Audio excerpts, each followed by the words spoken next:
Shalom, shalom, all praises, honor, and glory unto Yahweh, Ba'asham Yahweh Shai, Ba'asham Racha Kodash. Double honors to the elders and the apostles of the great millstone, and salutations to all you sincere camp. And this is your brother Abawan back again with another video through the spirit and power of Yahweh Ba'asham Yahweh. And the inspiration for this video is just me thanking the Most High Yahweh Ba'asham Yahweh that I'm not a part of this world, call halal Yahweh Ba'asham Yahweh Ba'asham Rakal Kodash, the warrior Yahweh Ba'asham Yahweh Ba'asham Rakal Kodash, that I am no longer a part of this world, but rather as it is written that our Lord Yahweh has called us out of the world. And let's go to that precept. That should be John the 15th chapter. So I can find that precept. So this, hold on, let me check if I can find that precept. Okay, here it is. John 15, verse 19. If you are of the world would love his own. But because ye are not of the world, but I have chosen you out of the world, therefore the world hateth you. And that's basically the point right there. Thank God that we're no longer in this world, we're no longer in the world, no longer, carnal like these people out here. And this is the book of John 18, verse 36, and it reads, Yahushua answered, My kingdom is not of this world. If my kingdom were of this world, then would my servants fight that I should not be delivered to the Jews. But now is my kingdom not from hence. All right. Basically, this is why we are not, too mindful, or we're not too mindful of the things that are going on in this world, or not too shaken up or affected by things that are going on in this world. Now was the current event. You see the brothers going into the videos talking about the MOTB, the New World Order, and Esau's plans for you people out here in the world. Because basically, that's really what it is. Esau's plans for you people that are still in the world. Because we that are in this truth, you already have a path, a way out of Jacob's trouble, a way out of the tribulation that is in the world. Which is why I caught myself today when I was coming back from the plantation, right? The people that were in the bus with me while we were going back home, they were complaining about the current happenings and the current events that are going on in Nigeria right now. If you haven't heard, we just recently inaugurated, inauguration, which is basically the rule of the demons, right? Or not rule of the demons, like but I forgot what the word actually goes back to in Orgor. Let me quickly go and get that in the Doctor Go, okay?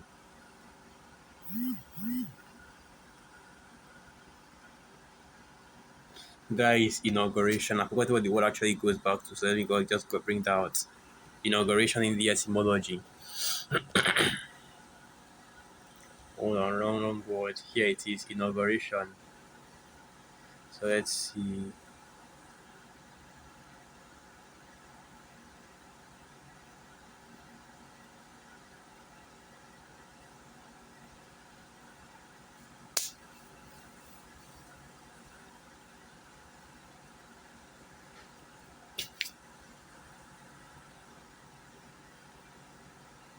Alright, so this is inauguration. Ceremonial investiture with office. Act of solemnly or formally introducing a setting in motion, anything of importance or dignity. And there's going into some other things: installation, consecration, presumably originally installment under good omens. Okay, I basically is going into what the word inauguration actually is going into something else. Like for example, going into something else, something more satanic and demonic. But you know how these different websites that are being controlled by Esau Edom is, where they won't give you the entire 100% truth concerning the etymology of certain words, okay? Or they will go and change the meaning of words as soon as the true definition of that word is exposed, in order to give it a different meaning. Just to show that its roots actually goes back to some satanic or demonic origin, okay? But that's basically what inauguration is going into. And a new president here in Nigeria was just inaugurated. And what is the first major policy that he implemented? That he was removing fuel subsidy. And basically, if you know what subsidy means, they know what it means to remove the fuel subsidy. And what that basically means that the government would pay a certain amount, when government basically, paying a certain amount in subsidies in order to make the fuel that the fuel that is being used in this country cheaper, which is basically what the fuel subsidy was. So as soon as you remove the fuel subsidy, the price of fuel shot up, right? You have people jaked up till now. Right now it's 9:02 after 9, and you still have Jake in these filling stations, right? Jake parked their cars in these filling stations, and Jake put their fuel kegs, right? Their containers they used to carry to fall in these filling stations in order to get fuel. And right now, fuel is like 600 and above per liter. You have some places selling cheaper. You have some places selling far more expensive than that. And that is basically what this fuel subsidy has done. Where now, the filling stations, there isn't a global price or a fixed price for this fuel, but the filling stations decide how much they want to sell for, which is ridiculous considering that before this announcement was made, that fuel was actually like 250 naira per liter, right? And if you go into the the if you go into the money exchange rate, $1 is roughly like 441 naira, right? But here in Nigeria, there's a black market price because these banks couldn't let you buy dollars from them. So you have to go to the black market, and in the black market, the dollar is far more expensive. So $1 in all actuality, the official price you see on Google is like 400 and something. But the actual price you have in Nigeria, the black market price, which is the price that most people use, is 761 or so for a single dollar. And fuel is almost $1 per liter right now, which is really, which of course, which is, I don't really know how much that is, how expensive or cheap that is to people out there in Babylon the Great. But when you understand that the median currency, the median salary, and the median, that basically the currency is far far less valuable here in Nigeria, the cost of living and everything. You see that the price of fuel basically has almost tripled, tripled to has tripled to yeah, tripled, okay. And this is just the beginning of sorrows, because when you realize that this dude just got into power 2 days ago, and his first order of business was to remove fuel subsidy, and that basically just threw the country into disarray. Only the worst side, however, Ashai knows what is next. I'm trying to figure out the angle. What's the next move? What's he trying to play at? How does this help the MOTB? How does this help Esau's New World Order? And I can't see it basically, because I can't see how this individual is the one to bring in the great reset here in Nigeria, but he will see, because ultimately we know that it will be brought in, okay? That the NWO will still be brought in, whether this guy is taken out and a new leader is put in, or whatever have you, that great reset will still be brought in. And when you look at the future of the world, not just this country alone, you see everything that is going on in the world right now, where you have the dollar basically getting ready to fall out, getting ready to be done away with at any time. At any time, the dollar's value will just be completely destroyed, basically collapsing the global economy, right? We have wars breaking out left and right, civil unrest, all the prophecies that are going on in the scriptures, wars and rumors of wars, famines, earthquakes in diverse places, plagues that are just going on left and right, all manner of terrors and judgments going on all over the earth. And basically, what that makes me think about is when, I'm so happy that I'm not even in this world anymore. You can look at all these things happen. People are out here complain about the state of this kingdom, and how this whole world is just basically going to hell. And just sitting there, I was just laughing, like, I'm actually smiling, cracking a smile, thinking about it. And it's not as though that we that are in this truth, we're not feeling it or anything like that. That all of these problems and these issues that are going on in the world are not affecting us, because it is. I'm feeling it too. The amount of money I have to pay us to get back home from the plantation is not even something that I want to talk about right now.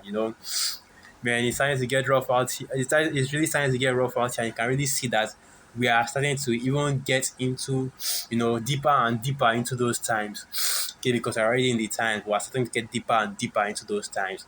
And the thing that just keeps crossing my mind is thank the Most High Yahweh Hashem Yahushai that I'm not a part of this world. Because if I was, I'll be fighting, but fighting in vain. But I will not know that to try to fight and create a better kingdom for myself here when I already have a kingdom that is prepared for me, that I can fight for, not as hard as I would have had to fight for a vain kingdom here. Because even the way that Jake in the world are acting is pathetic, man.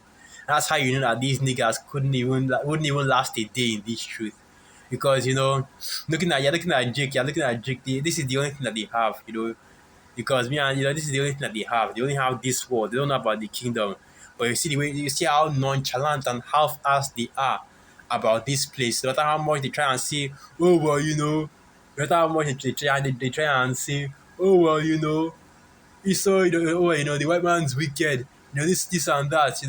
Oh oh it's all suffering here, and this is bullshit. All this oppression, and they're tired of the oppression, but they are doing nothing against it. There is no fight in our people, man.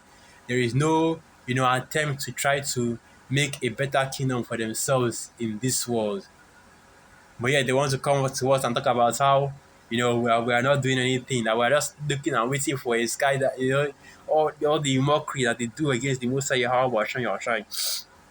But they themselves are not doing anything. And it shows just how pathetic the people of this world are, man, because they can't even fight to protect and they can't even fight for the world for the only kingdom and world that they know. But we that are in this street fighting for the world and the kingdom to come, right? Going out to the highways and byways and prophesying the downfall and the destruction of this kingdom, and prophesying the downfall and the destruction of this kingdom in sit downs as well. You see brothers putting up videos day by day, daily, man, multiple videos a day, live streams, that kind of thing, which I would be able to do, but unfortunately, and this plantation work is the plantation is just taking everything out of me. So all I can just do is limit myself to one video a day. But the point being made is that thank the Most High Yahweh Hashem Yahushai that we have a kingdom to look forward to, and we have a place or something to fight for, okay, and something to actually look and the kingdom to actually fight for and look forward to, and we will see the fruits of our labor. Because as the scriptures say, and this is the only precept and this is the only precept I will get concerning that, because you have to remember the fashions of this world. Let's get that precept. So this is the book of First Corinthians 7, and I will start from um let's start from First Corinthians 7 verse 29. But this I say, brethren, the time is short. It remaineth that both they that had wives, that have wives, be as though they had none, and they that weep as though they weep not, and they that rejoice as though they rejoice not, and they that buy as though they possess not, and they that use this world are not abusing it, for the fashions of this world passeth away. And we're in those times right now, or rather we've been in those times for a while, where the fashion of this world passeth away. And you can see that all the ways of this world, let's get the blue letter for this word fashion. But you can see that all the ways, the culture, the practices of this world is slowly decaying, right, and passing away. Let's get this precept. Parago, Parago, and he reads. Now let me hold on. Let me just get the audio. Okay. Strong's G 3855. Parago. Parago. So parago, to pass by, to lead past, to lead by, to lead aside, mislead, to lead away, to lead forth, bring forward, to pass by, to go past, to depart, to go away, or as a metaphor, to disappear. And that's exactly what is happening to this kingdom. You see that all the parts and the aspects of this kingdom are slowly disappearing, right? Different aspects of this kingdom, different parts of this kingdom, the culture and the practices are slowly disappearing and slowly being done away with, because what you have is these devils, Esau, Edom, preparing for a great reset, which is basically a new world order where all the systems of this world will be changed up in order to accommodate and to make these devils basically like pseudo powers upon the earth. And when I say powers, I mean power like the Most High. They want to be as the Most High. That is Second Thessalonians, the second chapter. So they want to be like pseudo gods on the earth, okay? And the way in which they will do that is with this MOTB. Because you have to remember what this MOTB represents. Not just, oh, well, it's the RFID microchip. Oh, well, it's the charagma, this is the that. It is the mark of the beast. The mark of the beast system. The mark of the red dragon. The MOTB represents its mark. And once you have been marked by the Ethereum, okay, the beast, that means that they have full control over your life, over everything you do, over everything you see, basically all your actions, your purchases, and everything that you do. That's why you hear people talking about how this C heap will be monitoring you, and anything that you see or do that is against the agenda of Esau Edom, they can shut down your C heap. They can make it hell for you to actually, or they can basically just, make it more difficult for you to move around, for you to purchase some certain things and different things of that nature. Basically, a more perfected version of the social credit system that you see in China and Hong Kong and so on and so forth. Okay, and this is what is coming to this world, and because if you look through the ultimate fate of this kingdom, it is its destruction. Let's go to that in the book of Second Peter. All right, so this is the book of Second Peter 3, and I'll start from verse 10. Second Peter 3, verse 10. But the day of Yahweh will come as a thief in the night, in which the heavens shall pass away with a great noise, and the elements shall melt with fervent heat. The earth also and the works that are therein shall be burned up. And that is what is coming to this kingdom, because our Lord Yahweh is coming, and his coming is the day of the Most High Yahweh through his son Yahweh. And when he comes back, you know what he's coming back to do? Let's go and get that as well. Revelation 11, verse 19, right? Because the precepts tell you exactly what. Okay, so I cannot Revelation 11, verse 19. Revelation 19, verse 11. I mix the numbers up because the precepts tell you exactly what is coming, okay? And exactly what you should expect in these last days. Revelation 19, verse 11. And I saw heaven opened, and behold, a white horse, and he that sat upon him was called Faithful and True, and in righteousness he doth judge and make war. Okay, and the white horse, of course, represents the chariots, which are the so-called, the quote-unquote UFOs that Esau Edom keeps calling that, even though that's not their true name, but the UFOs, the UAPs, and so on and so forth. That's what the white chariot represents. And he that sat upon it, of course, represents our Lord Yahweh. And he's coming back to judge and make war in righteousness. And what that means is that, him that is for the sword, right, to the sword. Him that is for the captivity, which is the heathen, to the captivity. Him that is for the him that is for death to death. Him that is for the famine to the famine. Him that is for the deliverance to the deliverance, right? When the Lord Yahushua comes back, he's going to come back with a righteous and pure judgment in which he delivers his elect from the four winds of heaven, from the four corners of the earth, and he condemns and destroys the wicked, which is why if you go to the book of Isaiah 66, verse 16, it tells you that the slain of our Lord Yahushua will be many, because that day, that judgment is going to be, as it's written here. Okay, so it's not written here, but judgment is going to be a judgment of fire, okay? Nuclear fire from the chariots and from the nuclear warheads that are all over the earth. And they will begin to shoot against Babylon the Great. Another precepts going into, I believe that is Revelation the 17th chapter, that they shall hate the whore and burn her with fire. Okay. And it's just ultimately what you expect to happen in this world, which is why, like I said, we are rejoicing that we are no longer a part of this world, because We are no longer a part of this destruction. We are not of those that fall into perdition, which is basically what this world and you people that are still in the world are about to fall into. And though we are right, though we are in the world, we are not of the world. Let me get that preset. Because there's a distinction between us that are in this truth. Because Jake might say, oh, yeah, here it is. Because Jake might say, "Oh, why aren't you worried about the end? Why aren't you worried about this destruction? You are in the you are right here with us. You are living in this kingdom as well, living in this world." But like I said, we are not of this world. Okay, let me get this precept. Let me see if I can find this precept.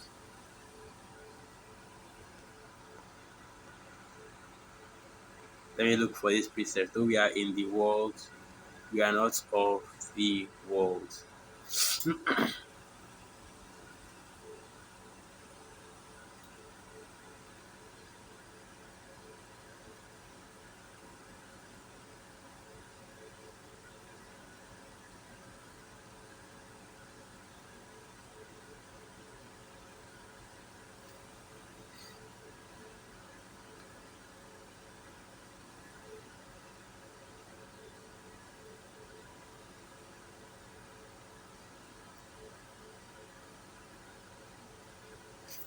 And I forgot where this precept is at. Basically, the precept goes that though we are in the world, we are not of the world. Okay, I think it should be that this John. Oh yeah, it is. Okay, I already got me. Okay, I think it should be that this John 15 or John 8. Let me go to John 7. So okay, not John 8, John 7.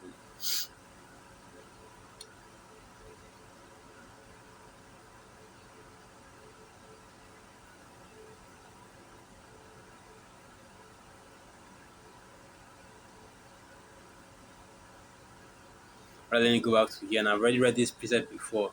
What is the one I can find concerning this? Okay, John 15.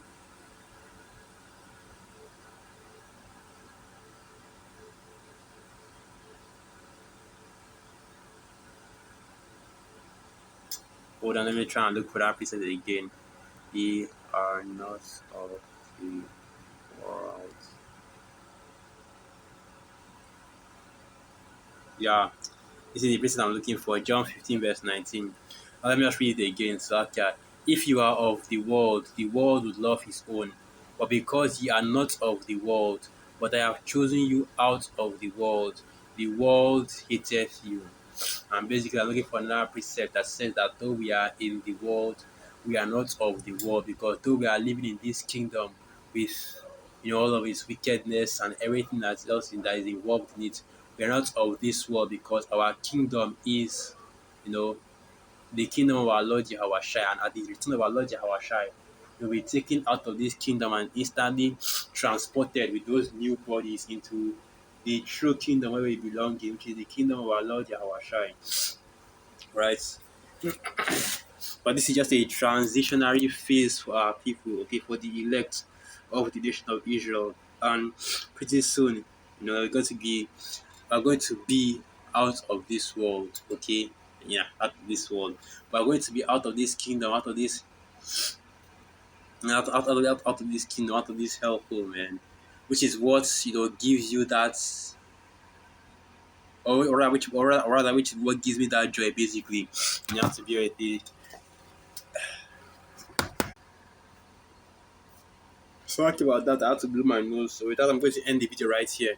All praises, honor, and glory unto Yahweh, Ba'asham Yahweh, Ba'asham Rakak, Wadash, Wa Abad Babal, and through the spirit of you, Akim, you are quite edified. Shalom.